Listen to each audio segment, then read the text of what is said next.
Réserve nourricière du Togo en oiseaux gallinacés, de son nom scientifique Numida et communément appelée Pentade, la région des savanes est l'une des plus grandes régions productrices de la tomate et de l'oignon de notre pays.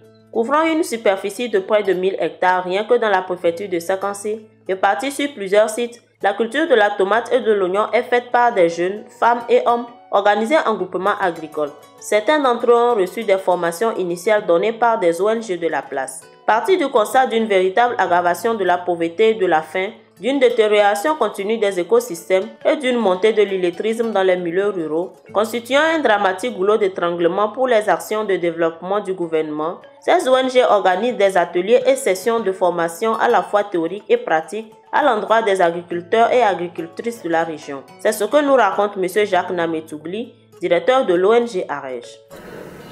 Sur le terrain, vous allez voir, le centre a installé plus de 3000 jeunes dans la région et partout au Togo.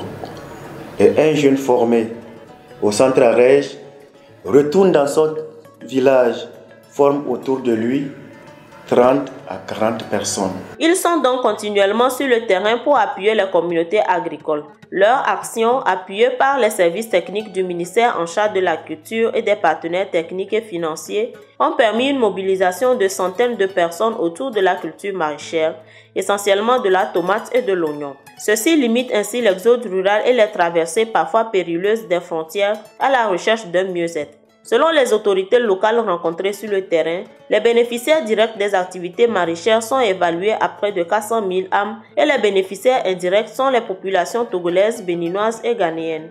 Malheureusement, depuis ces 2 dernières années, les problèmes de la rareté de l'eau pour l'irrigation aggravés par la mévente occasionnent un découragement et un abandon progressif de ce secteur si important de la chaîne agricole. Les principaux concernés sont dans un désarroi total et ne peuvent le cacher. Notre puits, ça dépasse 12 à 13 mètres.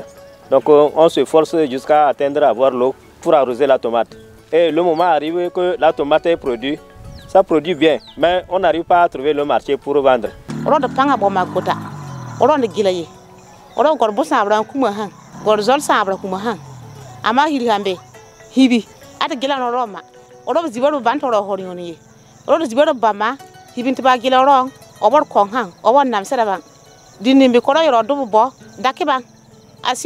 Certains d'entre eux ont dû contracter des crédits auprès des institutions de microfinance pour agrandir leur production et faire face à leurs besoins, mais la sécheresse, aggravée par la mévente due à plusieurs facteurs dont la Covid-19, sape leur espoir.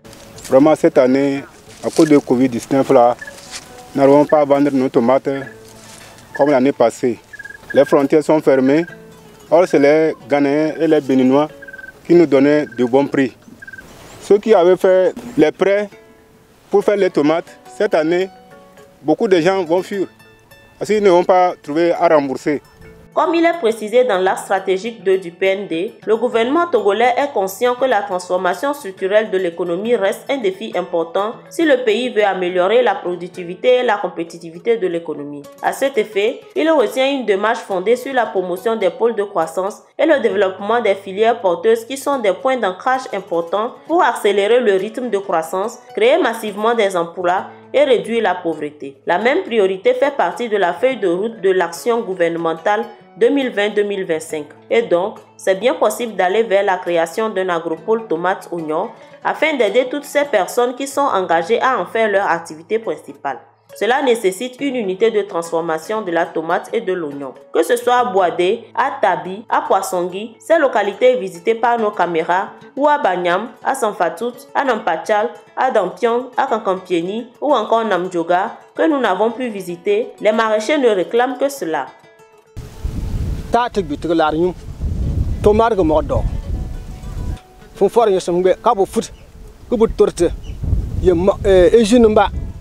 Que fruit da tomar que na que toté une bac de fruit nan tomar stocké le ning tel ning fruit quat de ba man po te faram bo quat tini binda yar.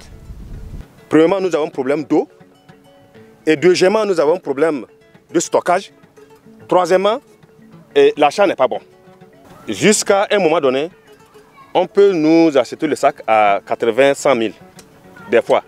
Mais quand nous récoltons tout de suite, parce qu'on n'a pas de magasin de stockage.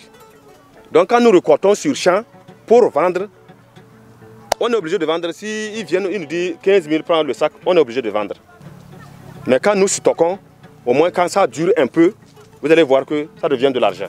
L'un des responsables des ONG qui les accompagnent sur le terrain est aussi dans cette logique. Nous avons fait l'amer constat de voir des femmes qui ont abandonné les tomates sur le sol parce que n'ayant pas trouvé de preneur, ou bien déçus par le prix qu'on leur proposait. On a été, voyant cela, très sidérés. Nous avons ramassé pour aller donner au port à Saint-Cancin. Vous verrez que partout, c'est des produits maraîchers.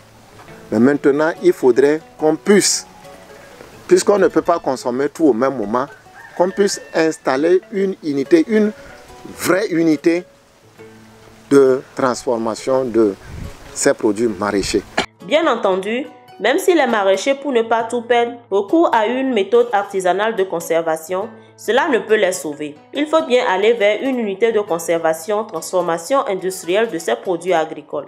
Effectivement, les rendements sont estimés à 30 tonnes par hectare pour la tomate, avec une production régionale de 16 974 tonnes l'an et un revenu global d'environ 416 millions. De même, la production de l'oignon est estimée à 22 tonnes par hectare, 7 434 tonnes par an au niveau régional et un revenu global de 111 millions. La grosse capacité de production actuelle et à venir soutiennent donc largement une telle ambition. Sans cela, l'absence de marché qui crée le désarroi des producteurs risque de les pousser au découragement, au désespoir. Le risque d'une regrettable remise en cause de cet élan vertueux de retour gagnant à la terre est bien réel.